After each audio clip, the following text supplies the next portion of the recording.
എയർപോർട്ടിൽ പാലിക്കേണ്ട ചില സാമാന്യ മര്യാദകളുണ്ട്. ചില ചട്ടങ്ങളും കൃത്യമായി പാലിക്കണം. അനുവാദമില്ലാത്ത വസ്തുക്കൾ കൊണ്ടുപോകരുത്. ചെക്ക് ചെയ്യുന്നവർ ചോദിക്കുന്നതിന് കൃത്യമായും വ്യക്തമായും മറുപടി നൽകുകയും വേണം. അല്ലാത്ത പക്ഷം അവിടെ യാത്ര ചെയ്യുന്ന എല്ലാവർക്കും അതുമൂലം ബുദ്ധിമുട്ടുകൾ ഉണ്ടായേക്കും. എൻ്റെ ബാഗിലെന്താ ബോംബുണ്ടോ എന്ന് നെടുമ്പാശ്ശേരി വിമാനത്താവളത്തിലെ സുരക്ഷാ ജീവനക്കാരനോട് ചോദിച്ചതേ യാത്രക്കാരനായ മനോജ് കുമാറിന് ഓർമ്മയുള്ളൂ. പിന്നെ നടന്നത് എല്ലാം വളരെ പെട്ടെന്നായിരുന്നു. ബോംബ് സ്ക്വാഡ് അവിടേക്ക് പാഞ്ഞു വരുന്നു. വിശദമായ ശരീരപരിശോധന, ബാഗ് പരിശോധന, ഇയാളുടെ മാത്രമല്ല ഒപ്പമുള്ള എല്ലാവരുടെയും ബാഗേജ് പരിശോധിച്ചു. അതിനു പിന്നാലെ പോലീസ് അവിടേക്ക് എത്തുന്നു. ശേഷം സ്റ്റേഷനിലേക്ക് കൊണ്ടുപോകുന്നു. അതോടെ യാത്രയും മുടങ്ങി. അതുമാത്രമല്ല ഒപ്പം മാനക്കേടും മനക്ലേശവും. കഴിഞ്ഞ ദിവസം രാവിലെ കൊച്ചിയിൽ നിന്ന് മുംബൈയിലേക്കുള്ള എയർ ഇന്ത്യ വിമാനത്തിൽ പോകാൻ എത്തിയപ്പോഴാണ് ഇയാൾ കുടുങ്ങിയത്. X-ray baggage inspection system check പോയിന്റിനടുത്തെത്തിയപ്പോൾ സുരക്ഷാ ജീവനക്കാരനോട് തമാശയായി എൻ്റെ ബാഗിൽ എന്താ ബോംബുണ്ടോ എന്ന് ചോദിച്ചതാണ് ഇയാൾക്ക് വിനയായി മാറിയത്. കഴിഞ്ഞ ആഴ്ചയും നെടുമ്പാശ്ശേരി വിമാനത്താവളത്തിൽ സമാനമായ ഒരു സംഭവമുണ്ടായിരുന്നു. ആഫ്രിക്കയിലെ ബിസിനസ്സുകാരനായ തിരുവനന്തപുരം സ്വദേശി പ്രശാന്താണ് യാത്രക്കാരെയും സുരക്ഷാ ജീവനക്കാരെയും അന്ന് പരിഭ്രാന്തിയിലാക്കിയത്. ലഗേജിൽ ബോംബുണ്ടെന്ന് യാത്രക്കാരൻ തമാശയായി പറഞ്ഞു. ആ തമാശ കാരണം നെടുമ്പാശ്ശേരിയിൽ നിന്ന് പുറപ്പെടാൻ റെഡിയായി നിന്ന വിമാനം 2 മണിക്കൂറാണ് വൈകിയത്. തായ് എയർലൈൻസിൽ തായ്ലൻഡിലേക്ക് പോകാൻ എത്തിയതായിരുന്നു പ്രശാന്തും ഭാര്യയും മകനും മറ്റ് 4 പേരും. അവർ ചേർന്നാണ് ടിക്കറ്റ് എടുത്തിരുന്നത്.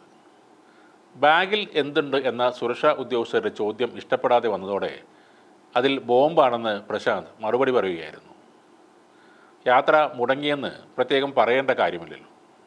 കഴിഞ്ഞ വർഷം ജൂലൈ 28 രാത്രിയാണ് സമാനമായ മറ്റൊരു ഭീഷണിയുണ്ടായത്. സുരക്ഷാ പരിശോധന നടക്കുന്നതിനിടെ ബാഗേജിൽ ബോംബുണ്ടെന്ന് പറഞ്ഞ യാത്രക്കാരനാണ് അറസ്റ്റിലായത്. റാന്നി മന്ദമരിയിൽ നിന്നുള്ള സാബു വർഗീസാണ് അന്ന് അറസ്റ്റിലായത്. ദുബായിലേക്കുള്ള യാത്രക്കായി ബാഗ് പരിശോധിക്കുമ്പോഴായിരുന്നു ഇയാളുടെ ബോംബ് ഭീഷണി. മറ്റൊരു യാത്രക്കാരൻ്റെ ബാഗിൽ ബോംബുണ്ടെന്നാണ് സാബു സുരക്ഷാ ജീവനക്കാരനോട് പറഞ്ഞത്.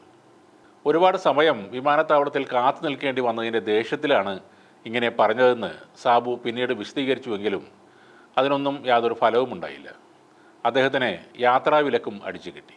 തമാശയായി പോലും ബോംബ് എന്ന വാക്ക് വിമാനയാത്രക്കാരൻ ഉച്ചരിച്ചാൽ അത് പ്രശ്നമാണ്.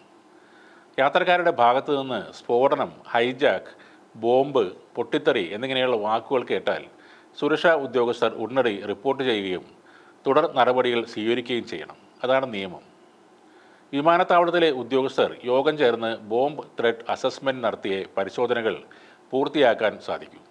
ബ്യൂറോ ഓഫ് സിവിൽ ഏവിയേഷൻ സെക്യൂരിറ്റിയുടെ മാർഗനിർദ്ദേശങ്ങൾക്കനുസരിച്ച് വേണം ഇവ ചെയ്യാൻ. 2021 മുതൽ കഴിഞ്ഞ മാസം 11 വരെ നെടുമ്പാശ്ശേരി വിമാനത്താവളത്തിൽ ഇത്തരത്തിൽ 22 കേസുകൾ റിപ്പോർട്ട് ചെയ്തതായി വിമാനത്താവളത്തിലെ സുരക്ഷാ വിഭാഗം ഉദ്യോഗസ്ഥൻ പറയുന്നുണ്ട്.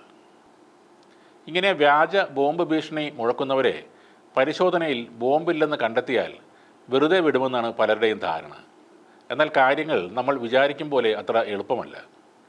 വിശദമായ പരിശോധനകൾക്ക് ശേഷം യാത്രക്കാരനെ ക്രിമിനൽ നടപടികൾക്കായി പോലീസിന് കൈമാറും.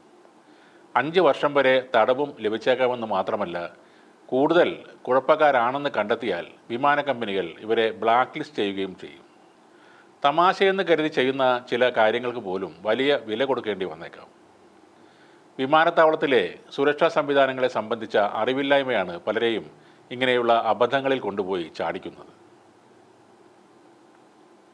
വിമാനത്താവളങ്ങളിലും ടിക്കറ്റിലും ബോർഡിംഗ് പാസിലുമൊക്കെ എഴുതിയിരിക്കുന്ന കാര്യങ്ങൾ വായിച്ച് മനസ്സിലാക്കി അതേപോലെ പെരുമാറുക. നിങ്ങൾ കാണിക്കുന്ന ചെറിയ തമാശകളോ അറിവില്ലായ്മയോ കാരണം മുടങ്ങുന്നത് പലരുടെയും യാത്രകളാണ്. അതുമൂലം ധനനഷ്ടവും ജോലി നഷ്ടവുമൊക്കെ പലർക്കും ഉണ്ടാകുന്നുമുണ്ട്.